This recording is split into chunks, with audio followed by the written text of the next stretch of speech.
Bezrat Hashem, on reprend Zohar Chok l'Israël, Baruch Hashem, nouvelle parasha, parashat Kitetse, dimanche. Alors, on est évidemment toujours dans les sujets qui concernent la Teshuvah, la repentance, et le texte du Zohar qu'on va voir aujourd'hui, qui est tiré de Vaïkra, du Sefer Vaïkra, va nous expliquer la repentance sous un aspect assez particulier. Le principe déjà est simple, c'est que la repentance, c'est l'action d'un homme vis-à-vis de ses fautes et de Dieu. Mais il y a aussi une notion particulière, c'est le temps. Tous les temps ne sont pas les mêmes par rapport à la repentance. On va commencer par là. Tania, on a enseigné Be'arba Tekufin de Shata pendant quatre périodes de l'année. Kala Itpesak, la voix elle cesse. Vedinin, la voix VOX, Vedinin mitarin, et les rigueurs s'éveillent. Utshuva talia, et la repentance est suspendue. Ad deitetekan, jusqu'à ce qu'elle soit arrangée. Alors, quelles sont d'abord ces quatre périodes de l'année? Ces quatre périodes de l'année, c'est ce qu'on appelle les tekufot. Les tekufot, c'est une Gemara qui explique ça dans Eruvin 76a. Et ça indique les quatre périodes de l'année solaire. On pourrait presque dire les saisons, mais c'est pas tout à fait exact, c'est même loin d'être exact. Et la Tekoufa, c'est aussi le moment du passage d'une saison à une autre. Alors il y a la Tekoufa du mois de Tishré. C'est une période du premier mois de l'année, de l'ordre de l'année normale, où le jour et la nuit sont de même longueur. Il y a la Tekoufa du mois de Tevet. C'est la période de l'année où la nuit est la plus longue. Il y a la Tekoufa du mois de Nissan, où on a de nouveau les jours et nuits de même longueur. Et la Tekoufa du mois de Tammuz, le jour le plus long. Et la période qui est entre ces Tekoufot, ça s'appelle aussi la Tekoufa. En tout cas, la Tekoufa, c'est-à-dire, sont des changements. Littéralement, ce sont des changements de galaxies solaires ou des changements des anges dans les éléments d'en haut. Et ces quatre périodes, c'est connu que ce sont des périodes qui sont des périodes de rigueur. C'est pour ça qu'il y a des minagim, plus que des dinim, liés à la Tekoufa, par exemple. C'est d'ailleurs marqué dans certains calendriers, quand arrive ce moment de la Tekoufa, par exemple, si on a de l'eau qui n'est pas recouverte, alors il faut la jeter. Parce qu'il y a un moment de din à ce moment-là particulier qui fait qu'il y a la protection disparaît. Bon, c'est un sujet en soi, les Tekoufot. Mais pendant ces quatre périodes, alors il y a une voix. Et cette voix, le Zohar ne nous dit pas ce que c'est évidemment. Et cette voix, elle cesse. On va dire, elle s'arrête. Et donc, il y a un éveil des rigueurs. Vedinin mitarin. Et il y a un éveil des rigueurs. Et la teshuva, c'est-à-dire la repentance, elle est suspendue jusqu'à ce qu'elle soit arrangée, jusqu'à ce que cette voix soit arrangée. On relit. Tania. Barba tekufin deshata kalait pesik vidinin mitarin ou tshuva talia aditetekan. Donc, ce sont des périodes pendant lesquelles on ne peut pas faire teshuva. Il y a trop de din. Pour que quelqu'un puisse se repentir, même s'il a les meilleures volontés du monde, il faut que ce soit un moment où on puisse entendre ce qu'il a à dire. Vechad dinin mitarin. Et lorsque les rigueurs s'éveillent, Kala nafik, il y a une voix qui sort. Ve'arba zavin de alma salkin venartin. Et les quatre coins du monde, ils s'élèvent et ils descendent. Alors, a priori, on vient de dire qu'il y avait une voix qui s'arrêtait. Là, le Zohar, il nous dit qu'il y a une voix qui sort. Alors, apparemment, c'est pas la même. Mais pour comprendre c'est quoi cette voie qui est au moment où il y a des rigueurs dans le monde, on dit que les 4 coins du monde, le Ramak dit qu'il correspond aux 4 aspects de la Malchut, puisque la Malchut elle est constituée de plusieurs sphirotes, mais ici on va la constituer par rapport à 4 degrés, qui sont Chesed, Din, Rachamim, et un degré général qui est colère. En fin de compte, ce sont les 3 axes qui vont s'épancher dans la Malchut, et ces 4 coins du monde, ils s'élèvent et ils descendent. Le Ramak dit qu'ils s'élèvent pour s'associer au tribunal supérieur et descendent pour s'associer au tribunal inférieur. Donc il y a quelque chose qui se passe dans le monde à ces moments-là.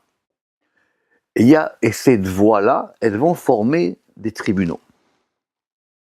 Kruza Kare, une annonce appelle, Velet Mandish Garvitar. Et malheureusement, personne n'y prête attention et s'éveille. À ce moment-là, qui est un moment de rigueur, il y a une voix qui dit attention, repentez-vous. Il y a du din maintenant, donc il faut se repentir à ce moment-là.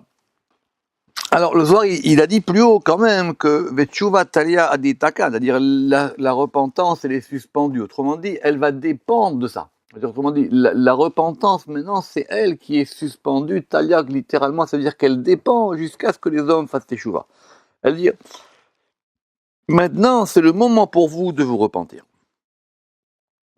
Vekucha berechu, zamin, et le Saint béni soit-il, il est disponible. Im yetuvu yetuv. S'ils reviennent, qui c'est les enfants d'Israël, ses enfants, si les enfants de Koucha Berichou ils reviennent, alors lui il reviendra. Il reviendra pour épancher son bien, dit le Ramak. Vehilav Kalaït Pesak. Sinon, la voie cesse, la voie s'arrête. On comprend maintenant le début. C'est-à-dire que si effectivement il y a une teshuva, alors cette voie, elle reprend. Et sinon, elle s'arrête. Autrement dit, la voie maintenant, c'est quoi cette voie? C'est un grand sujet, la voie qui descend du ciel. C'est un épanchement qui descend, il y a une voix qui descend. Toute la journée, il y a une voix. Et quand on a l'écoute de cette voix, alors on ressent cet épanchement divin. On reprend. Vekucha berichu zamin. Im yetuvun yetuv. Ve'im la ve'ilav kalait pesak. Ve'dinaya itavidu. Et donc les rigueurs s'accomplissent. Urdin itkere va'itasav. Et à ce moment-là, il est appelé, selon l'expression du verset dans Genèse 6:6, Veitasav, et il s'affligea vers son cœur, à propos de la création de l'homme. C'est-à-dire que, quelque part, la création de l'homme, elle n'a pas atteint son but. Si les hommes ne se repentent pas, c'est que la création, il y a eu un problème dans la création. Alors évidemment, il y a un grand sujet qui dit, mais comment est-ce que c'est possible de dire qu'ici, il s'affligea, apparemment, c'est lié à Koucha Berichou. C'est Dieu qui s'afflige. Comment est-ce que Dieu peut s'affliger? Alors Zohar il va répondre ici, Veitatsav bebate brai. Et il s'affligea dans les maisons extérieures. C'est un sujet, cette notion de bate brai et des maisons de l'extérieur, c'est une Gemara qui est reprise, qui est expliquée en long, de façon assez détaillée dans le Pardes Rimonim. Il explique qu'il y a un aspect de l'extériorité, un aspect de l'intériorité. Bon, ça on le savait déjà. Mais ici, ça veut dire que cette affection de Dieu par rapport aux fautes des hommes, elle n'atteint pas l'intériorité divine. Et elle atteint uniquement l'extériorité divine. Et c'est ça qui veut dire ici, Veitatsa bebate brai, c'est dans les maisons extérieures. Donc on nous a parlé ici de jours où il y a un din dans le monde. Et ce din, il est là pour rappeler aux hommes que les choses peuvent mal se passer s'ils ne se repentent pas. Amar Rabbi Yehuda. Rabbi Yehuda, il a dit, Tanina, on a enseigné. Min yoma d'itharef be magdesha, let yoma de la ishtekach be ritcha bisha. On a enseigné où ça, dans une mara, dans Sota, que depuis le jour où le temple a été détruit, Let Yoma Dela Ishtakabareticha Bisha, il n'est pas un jour où se trouve la mauvaise colère.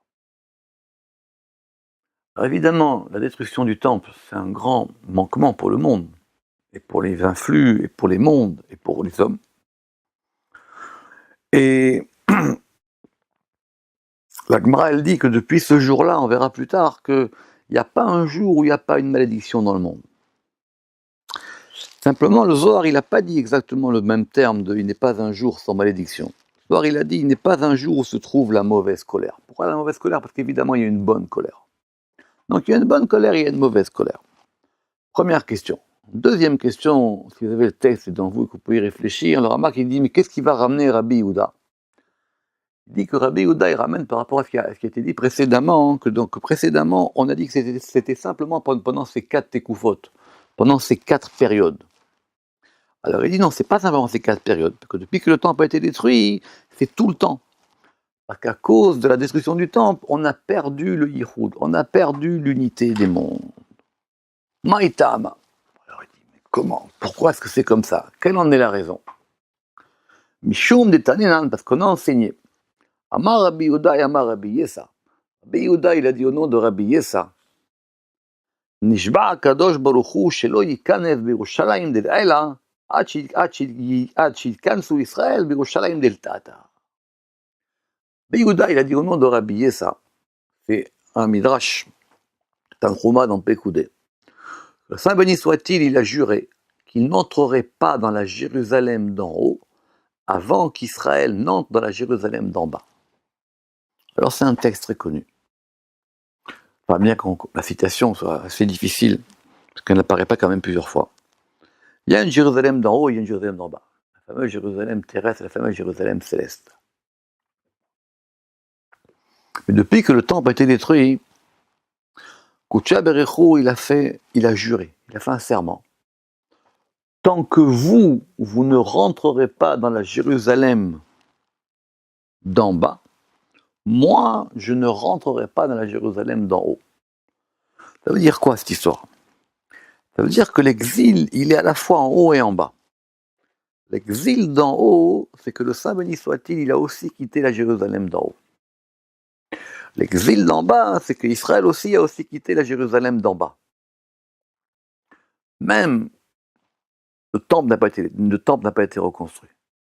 Et que maintenant, la condition pour que on puisse revenir, alors qu'évidemment on aurait pu penser que déjà qu'au moins Dieu revienne à la Jérusalem d'en haut pour nous permettre de rentrer dans la Jérusalem d'en bas. Hein. Il dit non, j'ai juré moi que tant que vous ne rentrerez pas dans la Jérusalem d'en bas, moi je ne rentrerai pas dans la Jérusalem d'en haut. Et c'est la raison, d'après Rabbi Yehuda, qu'il a ramené au nom de Rabbi Yehuda et au nom de Rabbi Yessa, que c'est pour ça qu'il y a du din, de la rigueur dans le monde. Et c'est à cause de ça que la colère se trouve dans le monde. Et évidemment, si le temple a été détruit, c'est aussi en partie à cause de nos fautes. Amar Rabbi Yossé. Rabbi Yossé, il a dit, Ktiv, il est écrit. Ervat avicha ve'ervat imecha lo terale. La nudité de ton père et la nudité de ta mère, lo terale, tu ne dévoileras pas. Alors évidemment, ce verset dans Lévitique, en 18.7, il indique effectivement les unions interdites. Urtiv, et il est écrit, Imechahi lo terale ervata. Ta mère, elle est, tu ne dévoileras pas sa nudité. C'est la suite du même verset. Pourquoi est-ce que le verset, il insiste sur la nudité de la mère? On peut dire, voilà, très bien. Ervat avicha vervat imecha lo tegale. Pourquoi est-ce qu'on a insisté? Attention, la nudité de ta mère, tu ne dois pas la dévoiler. Comme dit le Ramak, donc le verset, il indique sur la nudité de la mère. Évidemment, d'après le Sod, le père et la mère, c'est Chochma et Bina. Le père, il est lié à Chochma, qui est la sagesse, et la mère, elle est liée à la distinction, qui est Bina. Mais la Torah, elle a insisté sur Bina. C'est pour ça que le verset il dit Vetanina ni mechaï, ta mère, elle est, c'est elle ta mère. Vadaï, assurément. Ahim gila eriata. Leman ba'ela tavala.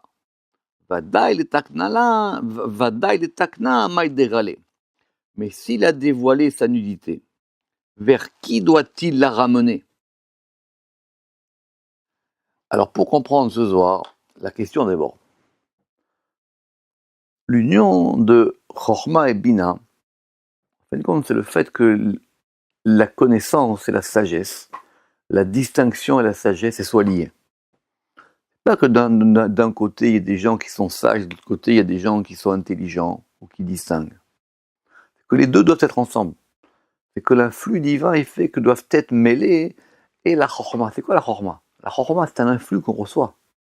Pas la sagesse au sens empirique.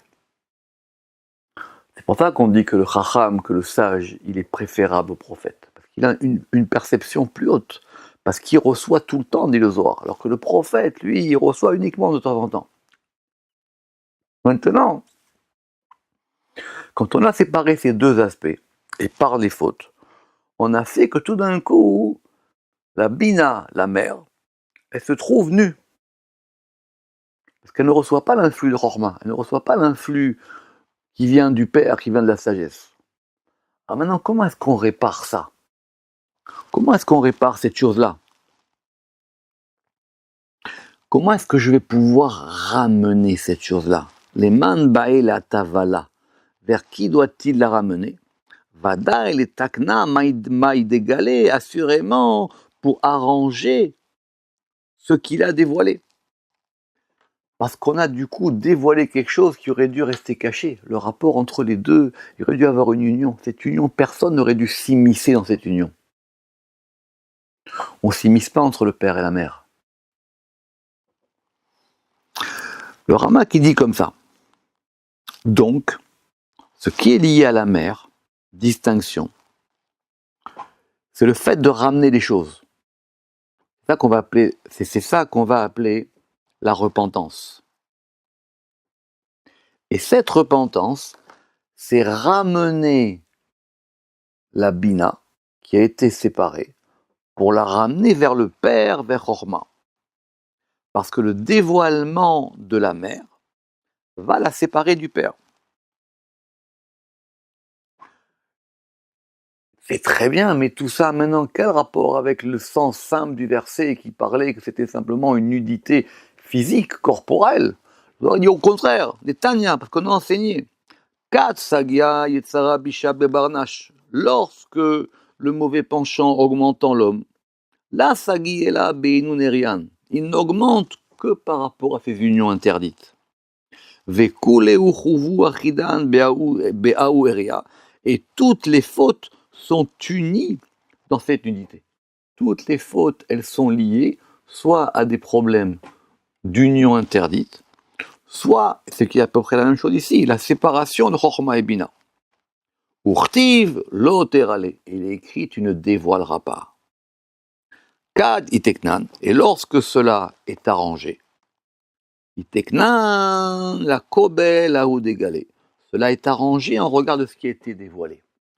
Autrement dit, c'est quoi la véritable réparation? C'est de réparer à mesure du mal qui a été fait. C'est être capable de ramener les choses à l'endroit où elles étaient avant que la faute ne soit commise. Veda ikre teshuva, et ça s'appelle vraiment la repentance. Et dit le Ramak, et c'est pour ça que maintenant, Bina, elle peut de nouveau être le trône de Chorma, c'est-à-dire l'assise de ce degré qui s'appelle la sagesse. Autrement dit, il n'y a plus de distinction entre Chorma et Bina. Mais retenez ça, la Teshuva, la repentance, c'est quand on est capable de ramener les choses à leur vraie place.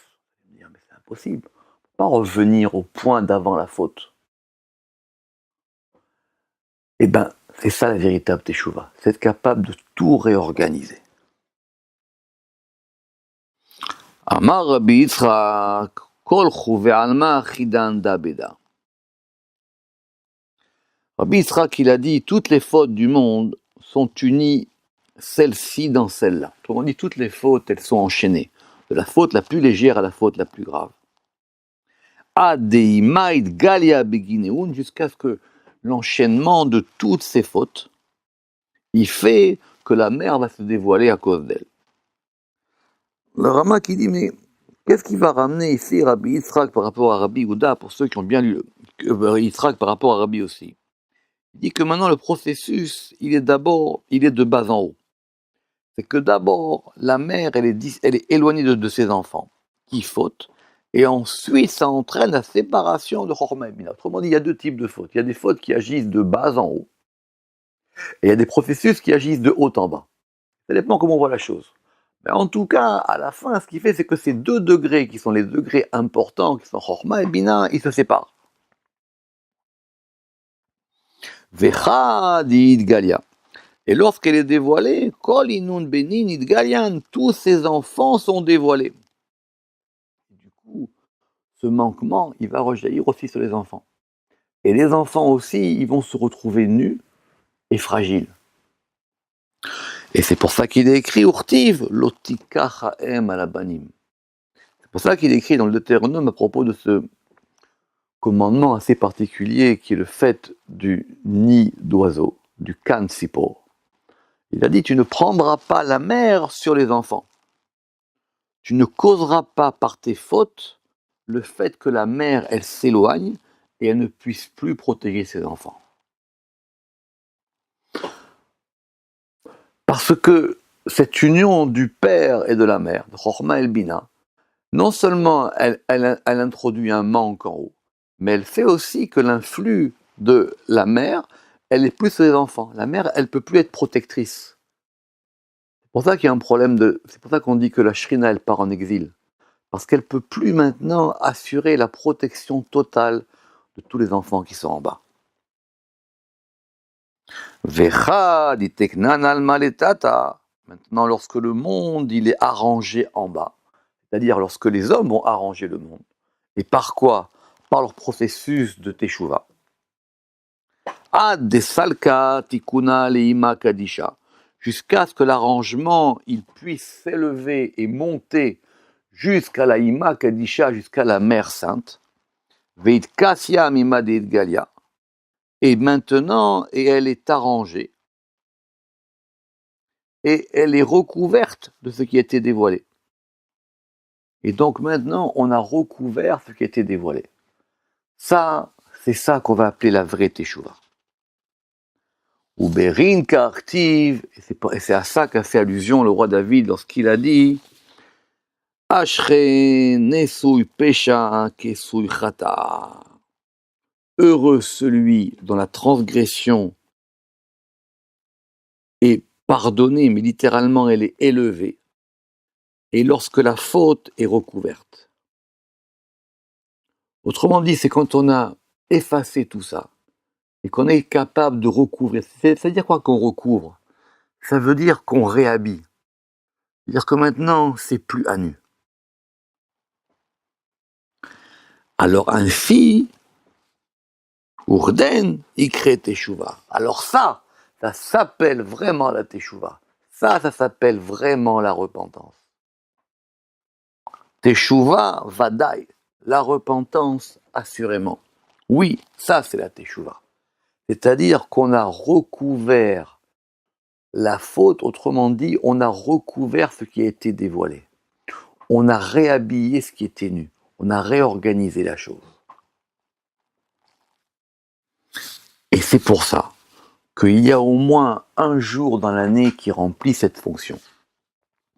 Et ce jour-là, il s'appelle Yom Kippourim. Urdin Yom Kippourim et Kere. C'est pour ça qu'il a appelé le Yom Kippourim, le jour des pardons. Mais c'est pas simplement les pardons. On pourrait presque traduire le jour des recouvrements. C'est le jour où on va recouvrir les choses. Et ça, c'est le jour lui-même qui agit. Donc, il y a des gens qui peuvent faire teshuva, mais il y a aussi des périodes qui peuvent permettre d'organiser cette chose-là. Parce que cette chose-là, elle est tellement compliquée à faire que si on n'est pas aidé, comme on a vu dans d'autres zohar, on ne peut pas le faire. Et c'est pour ça qu'il est écrit, comme a dit Tiv, Mikol chatotechem lifnei Hashem tit'aru. De toutes vos fautes devant Yud-Ke Vav-Ke, vous serez purifiés. Ça veut dire quoi? Mikol chatotechem lifnei Hashem tit'aru. Ça veut dire que Bina, Mikol chatotechem, de toutes vos fautes, lifnei Hashem, devant Hashem, qui est devant Yud-Ke Vav-Ke. Effectivement, Bina, c'est au-dessus de Tiferet, qui est Yud-Ke Vav-Ke. Alors Rabbi Yehuda, il va poser une question, il dit, mais si c'est comme ça, alors on est en train de parler de la Teshuvah, c'est quelque chose d'extraordinaire. C'est pas aussi simple que ça, il suffit pas de dire, j'ai fait quelque chose, je vais essayer de me repentir, je vais essayer de pas refaire la chose, je vais essayer de pas... On parle pas de ça ici, on parle d'être en train de réorganiser tous les mondes. Amar Rabbi Yehuda et Matai Kare Teshuvah, alors maintenant c'est quand? Quand c'est qu'elle est appelée? Quand c'est qu'elle est appelée repentance? Quand c'est que ça s'appelle vraiment? Quand c'est qu'on peut vraiment employer ce terme de Teshuvah? Kad ima, c'est lorsque la mère, mitkassia, elle est recouverte, elle est réhabillée. Vekaima bechedva albenin, et elle se tient en joie sur ses enfants. Autrement dit, elle va reprotéger ses enfants pour pouvoir leur redonner son influx. Dirtiv hem abanim semecha. Parce que comme il est écrit, la mère des enfants heureuse, la joie de la mère elle est heureuse, dit le Rama, quand elle va donner un influx à ses enfants. Vetavad bikiyuma, et elle revient à son maintien. Uman de avad sagir tav leatre. Et celui qui était fermé, celui qui était enfermé à l'intérieur des clipotes et des écorces et du mal, celui-là aussi, il revient vers son lieu. Autrement dit, on replace les choses à leur place. C'est un réagencement. C'est ça cette notion de l'étaken, de tikkun. Et si c'est comme ça, alors maintenant tout change. C'est ce que dit le Zohar ici. Vechula mitbasmin kol chad. Et tous se parfument. Autrement dit, les rigueurs maintenant, elles vont s'adoucir. Il y a une odeur qui sort de ça maintenant. C'est un parfum. Il y a un parfum des choses. Vechulehu tavin chad lechad. Et tous reviennent l'un vers l'autre. C'est-à-dire tous les degrés qui avaient été séparés, ils vont tous maintenant se reconnecter. Umidbarchan kol chad vechad. Et ils sont bénis un par un, tout un chacun. Uchedin itkere teshuva shlimata. Et ça s'appelle la teshuva shlimata, la teshuva shelema, la repentance complète, la repentance parfaite, qui est sans aucun défaut. Ça, c'est ce qu'on appelle une teshuva shelema. Littéralement, c'est qu'on est revenu à un degré de perfection ou de complétude. Alors, et ça va être la conclusion du Zohar, donc il y a deux types de repentance. Il y a une repentance qu'on va appeler Teshuva Stam, une simple repentance. Et il y a une Teshuva qui va s'appeler Teshuva Shlimata, une repentance complète. La Chlala Kula, pour tout totaliser. Alors c'est quoi la différence? Ce qu'on va appeler la Teshuva chez les mains, c'est quand tous les degrés sont reconnectés. Quand on va reparvenir à initier l'union de Chochma et Bina, de la sagesse et de la distinction.